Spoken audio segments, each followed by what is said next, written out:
a very difficult stretch, but you continue to perform at a high level. How are you able to get to your game? Basketball when I'm on the court.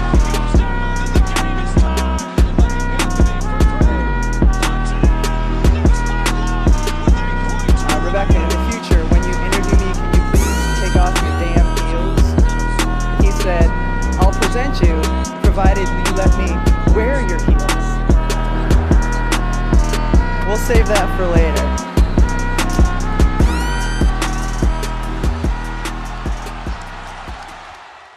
Bom dia, pessoal. Mais um Playoff das Minas. Se você já tá cansado de ouvir nossa voz, eu digo, sinto muito, né? Que ainda tem muita coisa pela frente. E hoje é um bom dia. Eu já fui verificar as apostas que a Drica fez ontem e você acertou 2 de 3. E você foi muito esperta porque você fez as apostas separadas, tá? Então aí, com um bom aproveitamento na noite de ontem, 66%. E com um bom aproveitamento na partida de ontem, né, Drica? Bom dia. Bom dia! Hoje eu acordei, sigo com sono, né, porque madruguei, porém felicíssima hoje, né. Eu ontem, obviamente, né, que para estar aqui acordada essa hora e seguir a vida durante o dia, eu não consegui assistir todo o jogo do Warriors, então eu nem tinha visto se eu conseguia acertar tudo, né, mas estratégia, fiz separado, porque já lembrei do James Harden, do Toronto Raptors, daquela aposta e fiz separado. Mas o que me deixou feliz mesmo começou mais cedo, né? Meu Boston Celtics aí empatando essa série sem Marcus Smart. Estou felicíssima e como você disse, né? Para quem tá começando a enjoar da nossa voz, infelizmente temos uma má notícia, que isso aí vai longe, hein? Vai até junho e acabamos de começar o mês de maio. Pois é, vamos começar pelo começo, então. Falar aí da série de Milwaukee Boston Celtics. Começou com essa notícia de que Marcus Smart não iria jogar. E aí tivemos um tweet da Drica escrito perdemos. O bom é que ela trabalhou na zica reversa, né? E também que Jaylen Brown ativou, né? O modo Jaylen Brown, no caso. E chegou, né, Drica? O homem chegou para os playoffs, estava a fim de mostrar a que veio, inclusive, e de rebater todas as críticas do último jogo. Ele fez 30 pontos com 61% de field goal, 60% nas bolas de 3, 5 rebotes e 6 assistências. E tem muitos fatores aí para essa vitória do Celtics ontem. Eu queria falar também, depois disso tudo, de Time Lord, né? Que foi ejetado por conta das faltas, mas que estava fazendo uma bela partida aí.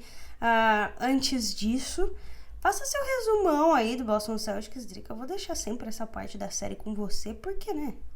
Estamos falando com a embaixadora do Celtics no Brasil. Primeiro que quando eu vi a notícia de que Marcus Smart estava fora, meu Deus, eu fui arrebatada com essa notícia, eu gostaria de dizer. Fiquei realmente tristíssima, quase deitei no chão de onde estava, não estava em casa, para chorar em posição fetal, né? Porque ele faz muita diferença. Porém, como você disse, né? Ontem a gente teve um Jaylen Brown, especialmente no primeiro tempo, né? Ele terminou o jogo com 30 pontos, mas 25 deles foram feitos no primeiro tempo, que realmente veio para calar as críticas do primeiro jogo, né? Críticas, gostaria de dizer que foram críticas justas, né? Porque ele realmente não jogou bem no primeiro jogo. Ele chegou 3 horas antes ontem no TD Garden pra ficar ali aquecendo, arremessando, se concentrando e funcionou, né? 30 pontos para ele, 29 pontos pro Jason Tatum. O Grant Williams foi extremamente importante nesse jogo. Primeiro porque fez 21 pontos, né? Então, 21 pontos, com aproveitamento de quase 67% nas bolas de 3. Esse é um fator que fez muita diferença nesse jogo, né? As bolas de 3 do Celtics caíram de novo, principalmente no primeiro tempo. O Celtics construiu essa vantagem de 20 pontos no primeiro tempo e apenas foi mantendo ali na segunda etapa, né? O Milwaukee conseguiu cortar um pouco, não conseguiu cortar para menos de 10, mas conseguiu ir tirando. Porém, o Celtics administrou no segundo tempo, quando o Jaylen Brown não voltou tão bem como no primeiro tempo, e aí tivemos aí os problemas de falta. As bolas do perímetro fizeram toda a diferença. No primeiro jogo, o Celtics chutou muitas bolas, assim, muitas, e não estavam caindo e continuaram, né, tentando as bolas de 3. O Celtics não estava mentalmente preparado para aquele jogo. Foi tirado do sério lá pela arbitragem e tudo mais, mas não estava mentalmente preparado. O ataque não funcionou no primeiro jogo, ao contrário de ontem. Para mim, as chaves desse empate aí, desse segundo jogo e a vitória do Celtics: as bolas de 3 que caíram, né, o aproveitamento altíssimo nas bolas de 3, o fator Grant Williams, tanto defensivamente quanto ofensivamente. Ele foi um carrapato aí para os jogadores do Milwaukee Bucks. Time Lord, como você disse, e a gente sabia da importância dele, né, quando ele saiu lá no finalzinho da temporada regular, que perderia aí o começo dos playoffs. Houve, obviamente, uma preocupação gigantesca com relação ao impacto que ele teria dos dois lados da quadra, porque ele é muito dominante no garrafão.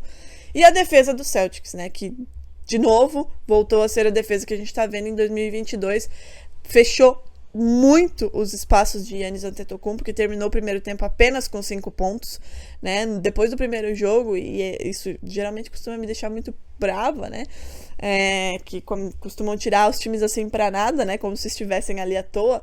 Muito se falou que o Celtics estava em choque porque havia encontrado agora uma defesa, né, coisa que o Nets não proporcionou aí pro Celtics. Porém, o Bucks se deparou com a melhor defesa da NBA ontem, né? O Celtics fechou demais os espaços, o Giannis não conseguiu jogar, principalmente no primeiro tempo. No segundo ele até conseguiu aí fazer alguma coisa, mas principalmente no primeiro tempo, que foi onde o Celtics construiu essa vitória, ele não conseguiu jogar. Foram 5 pontos e o time a todo momento sufocando ele. Ele não conseguia sequer fazer, né, o que ele costuma fazer, que é bater para dentro do garrafão e de alguma maneira, seja na bandeja, seja no fadeaway, seja como for, finalizar e capitalizar. Ele não conseguiu. O que a gente viu também no primeiro jogo, né, do poder que ele adquiriu, né, de ser um playmaker mesmo, de ser um passador, também foi minimizado nesse segundo jogo. Então esses foram os fatores, assim, né, bola de 3, que o Celtics voltou com muito mais foco, né, nesse segundo jogo e conseguiu fazer com que o aproveitamento fosse muito alto no primeiro tempo, e aí aproveitou esse bom momento e realmente chutou tudo que poderia chutar, né, caiu tudo que não caiu no primeiro jogo, caiu no primeiro tempo. Os fatores individuais aí de jogadores que a gente não... A gente, Boston Celtics, até fala, né, mas em geral não se fala tanto, né, que é o Grant Williams aí, o Time Lord até a gente fala mais. E aí a responsabilidade puxada por alguns jogadores, né, o primeiro tempo excepcional do Jaylen Brown, o Jason Tatum no segundo tempo assumiu mais essa responsabilidade e a gente teve esse resultado, né. Marcus Smart faz falta, obviamente, né, o Derrick White no primeiro tempo, cada vez que ele pegava na bola para arremessar, eu tinha 3 tipos de síncopes diferentes, né, porque tava construindo o próprio segunda unidade do TD Garden ontem. Então faz muita falta o Marcus Smart, muita falta mesmo. Espero que essa lesão seja recuperada até sábado, no terceiro jogo. Mas o Celtics conseguiu colocar a cabeça no lugar. O Ime Udoka conseguiu ajustar a sua defesa e o seu ataque e respondeu à altura. O Milwaukee Bucks e o Mike Budenholzer, aí foi ele que ficou em choque. Ele não conseguiu, não teve resposta nem para a defesa, nem para a qualidade do ataque do Celtics, que trabalhou muito bem a bola, né? Apesar de o perímetro ter feito a diferença, o Celtics rodou muito melhor a sua bola, né? Conseguiu aí escapar dos momentos em que o Milwaukee Bucks tentava impor alguma coisa na defesa. E óbvio, né, contou também com uma noite não tão inspirada de Brook Lopes, de Bobby Portis, até do Drew Holiday. Só que é aquela coisa, né, a gente sempre fala que o jogador não jogou bem, mas por que ele não jogou bem, né? Porque o time adversário também forçou a isso. Então, pra mim, esses foram os fatores aí determinantes para essa vitória do Celtics. E tá tudo aberto, né? Eu sempre disse que essa não seria uma série fácil para nenhum dos times. Sábado, o Marquinhos me perguntou na live do Big Two, que virou Big Three no sábado, se o Celtics era favorito, e eu disse com todas as letras que pra mim não. Pra mim não existe favorito nessa série. Os dois times são muito, muito equilibrados e têm potências muito semelhantes, né? Uma defesa extremamente forte, jogadores que podem desequilibrar, né, individualmente. Então, não existe favorito. Essa série não será curta. E agora é viajar para Milwaukee. Espero que com o Marcus Smart recuperado e Jaylen Brown, né? Porque o Jaylen Brown tava puxando a perna lá no final do jogo, tava com dores musculares. Então, o Celtics precisa cuidar dos seus e ir muito focado, que isso é fundamental. Pois é, você esgotou aí o tema, né? Não preciso nem fazer muitas ponderações. E acho que pela primeira vez na série o Bucks sentiu a falta verdadeira do Chris Middleton, né? Ainda tem esse fator. Obviamente que ontem o Celtics jogou sem o Marcus Smart, mas também precisamos lembrar que o Bucks está jogando sem o Chris Middleton, seu segundo melhor jogador, eu acho que indiscutivelmente. Então, assim, tem muita água para passar por debaixo dessa ponte. E eu vou torcer com todas as minhas forças para que esse jogo, essa série vá a 7. Desculpa, Drica, mas em prol de mim mesma, que não tenho nenhum time na corrida, eu gosto de ver o bom basquete, né? E falando em bom basquete... A Agatha quer me matar, basicamente. Anotem aí que temos uma tentativa de homicídio no NBA das Minas. O seu coraçãozinho, né? Ele não é bom, já te aviso. E vamos falar de bom basquete ainda, porque teve outro jogo ontem. Um jogaço. E que jogo, hein? Que ficou inclusive mais parelho, né? Memphis Grizzlies empata a série em casa contra a Golden State Warriors. Foi 106-101. De fato, uma partida muito equilibrada, em que nós tivemos ele, né? O menino de Amorango, anotando 47 pontos. É a única vez em toda essa época de dinastia de Warriors que um jogador consegue fazer 47 pontos nesse time aí, nessa fase, tá? Na segunda fase. Então não é pouca bosta contra um Warriors que tem excelentes defensores. E eu queria que você falasse um pouco dessa partida também, Drica. Uma partida que o Memphis ficou na frente na maior parte do jogo, e que o Warriors liderou ali no final, no último quarto, mas que Ja Morant soube capitalizar, segurar dessa vez a vantagem, e o Memphis levou. Parece que assim, a gente já sabia que ia ser difícil pro Memphis, mas existe um caminho, né? Existe, né? Quando você tem um time tão talentoso e jovem como é esse Memphis Grizzlies, a gente não pode, né, simplesmente descartar nada.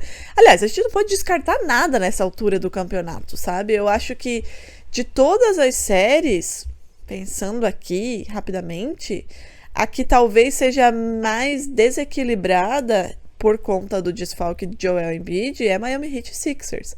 De resto, ninguém consegue chutar nada, cara. É tudo muito equilibrado.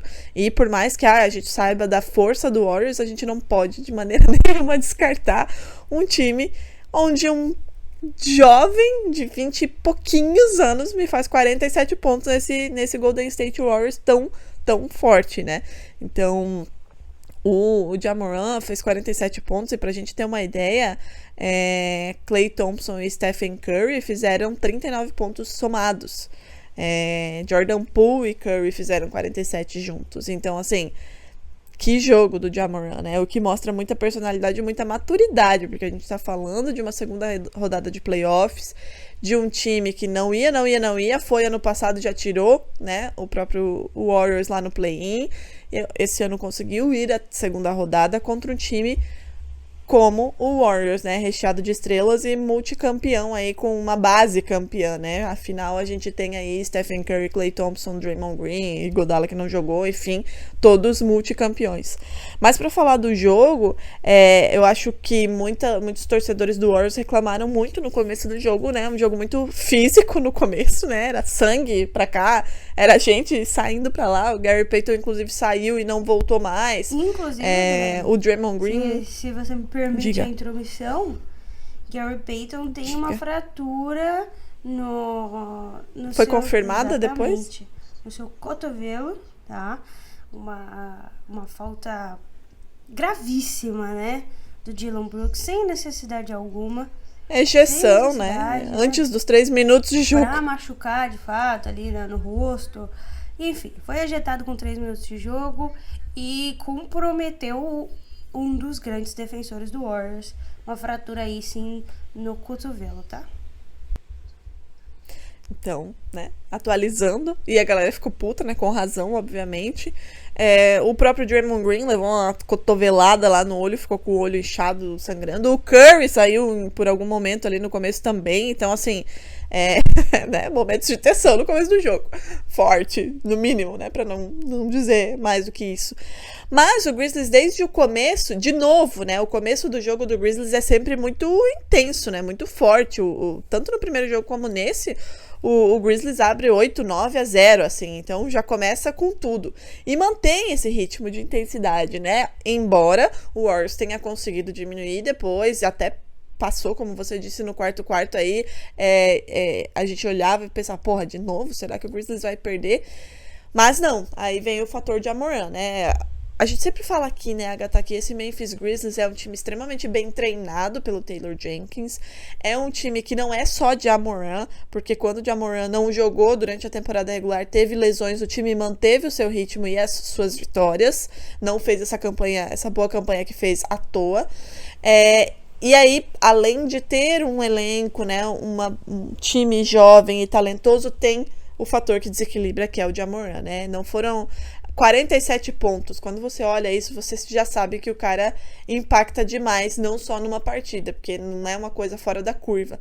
Segundo, é a maturidade e a personalidade que ele tem para bater para dentro quando não tá caindo, quando o time está em maus lençóis. Ele não se deixa abalar durante o jogo, né? Esse time não se deixa abalar como um todo.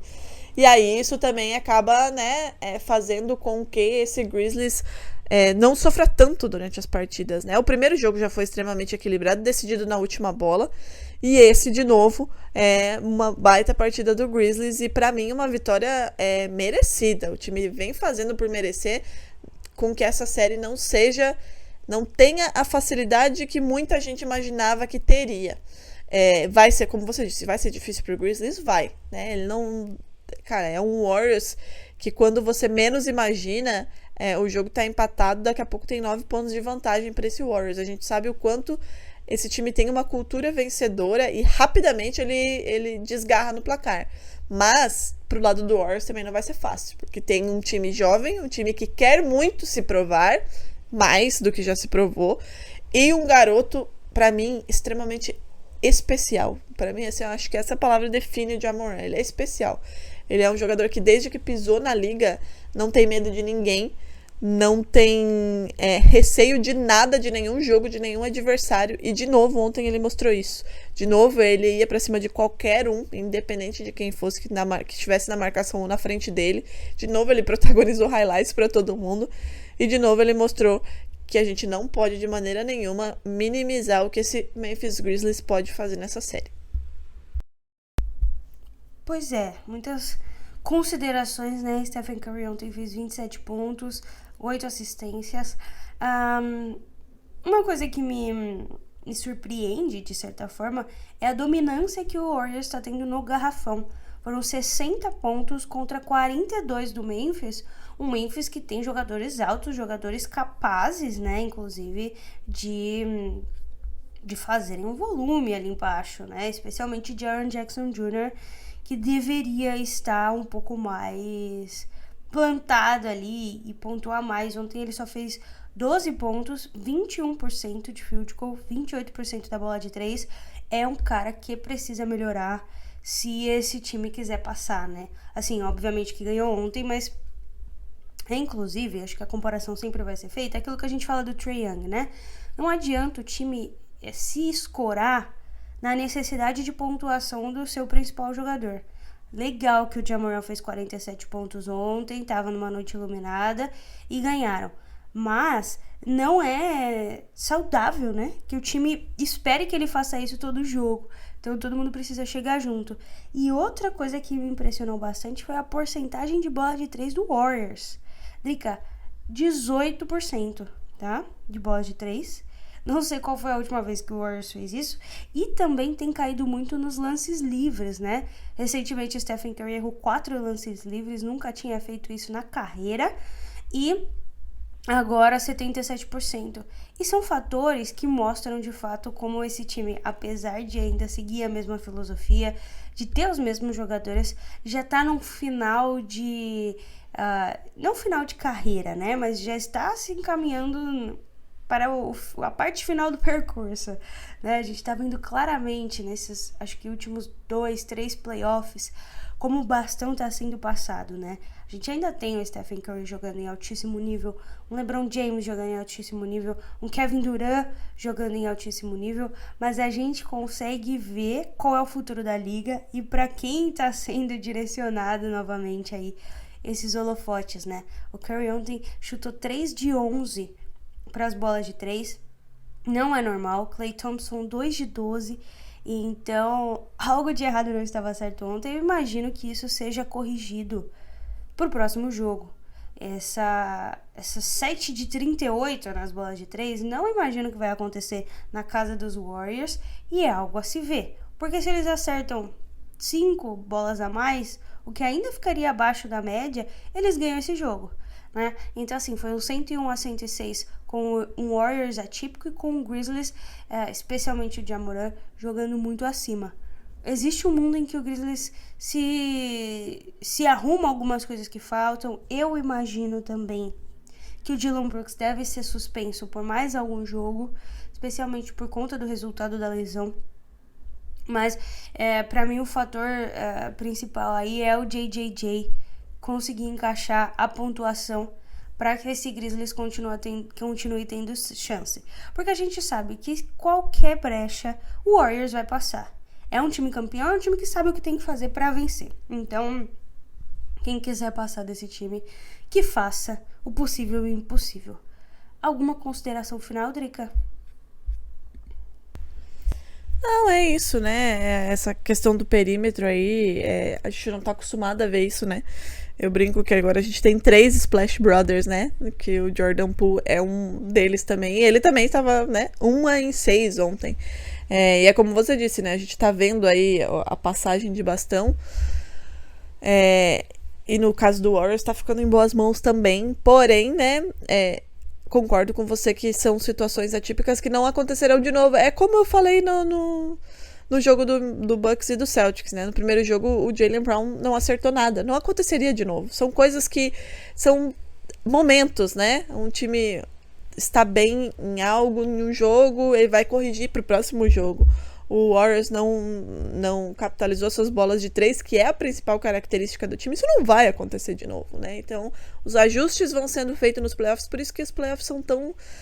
A gente ama tanto, né? Porque as coisas mudam muito rápido e as coisas se acertam muito rápido aí de um jogo a outro e até mesmo durante o jogo, mas concordo com você que o Grizzlies precisa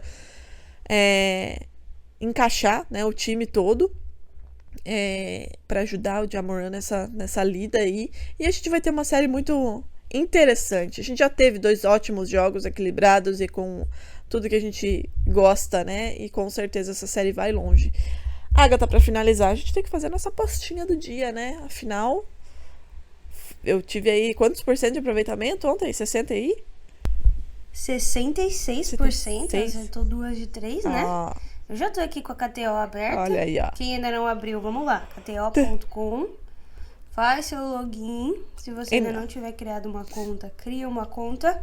Na parte do código, tudo em maiúsculo, NBA das Minas, tudo junto também. Você vai ganhar 20% aí sobre o valor que você depositar de bônus. Vou colocar separado aqui, seguir a sua tática, né? Vamos estratégia um pouco mais de uma forma mais lucrativa. Eu posto no 2-0 do Miami Heat, né? Sim, e aqui um sim, Tyler sim. Hero, mais de 18 pontos. Eu acho que é o mínimo, né? Ele vem empolgado, né? Confirmou-se aí o que todos já imaginavam, que era o prêmio dele para Sixth Man. No último jogo ele fez 25 pontos. E ele vem sendo muito importante para esse Miami durante a temporada, né? Não ganhou aí o prêmio de sexto homem à toa, mas nesses playoffs também, né? Não só na temporada regular. No último jogo contra o Atlanta Hawks lá da série, ele não foi muito bem, mas é uma situação atípica. Fez 25 pontos no primeiro jogo contra esses Sixers. Eu imagino que sim, né? Ele vem nessa toada aí de mais de 15 pontos vindo do banco. Então, vamos no menino. Perfeito. E no jogo passado a gente fez uma aposta seguríssima ali no PJ Tucker, né? Que o PJ Tucker faria mais de meia bola de 3. Ele meteu 3, inclusive. A gente só não ganhou aquela aposta por causa do James Harden, né? o crápula, como diria o Ridículo. O que a gente pode colocar é o PJ Tucker fazendo 2 bolas de 3. O que você me diz? Podemos. Eu acho que também é uma aposta bem segura. Legal, perfeito. Então é isso. Mais alguma... Não, né? Heat vencedor, Tyler Hero fazendo o que ele sempre faz e PJ Tucker garantindo suas 2 bolinhas de 3 e o nosso dinheiro. É isso. Maravilha. É isso. Tá combinado então. A gente volta amanhã, como de costume, para falar um pouquinho mais sobre os jogos. Eu cada dia mais me arrependo de estar torcendo para times do Oeste, né? Pelo amor de Deus, por que tão tarde? Mas tudo bem, vamos que vamos. Até amanhã, Drica. Até amanhã.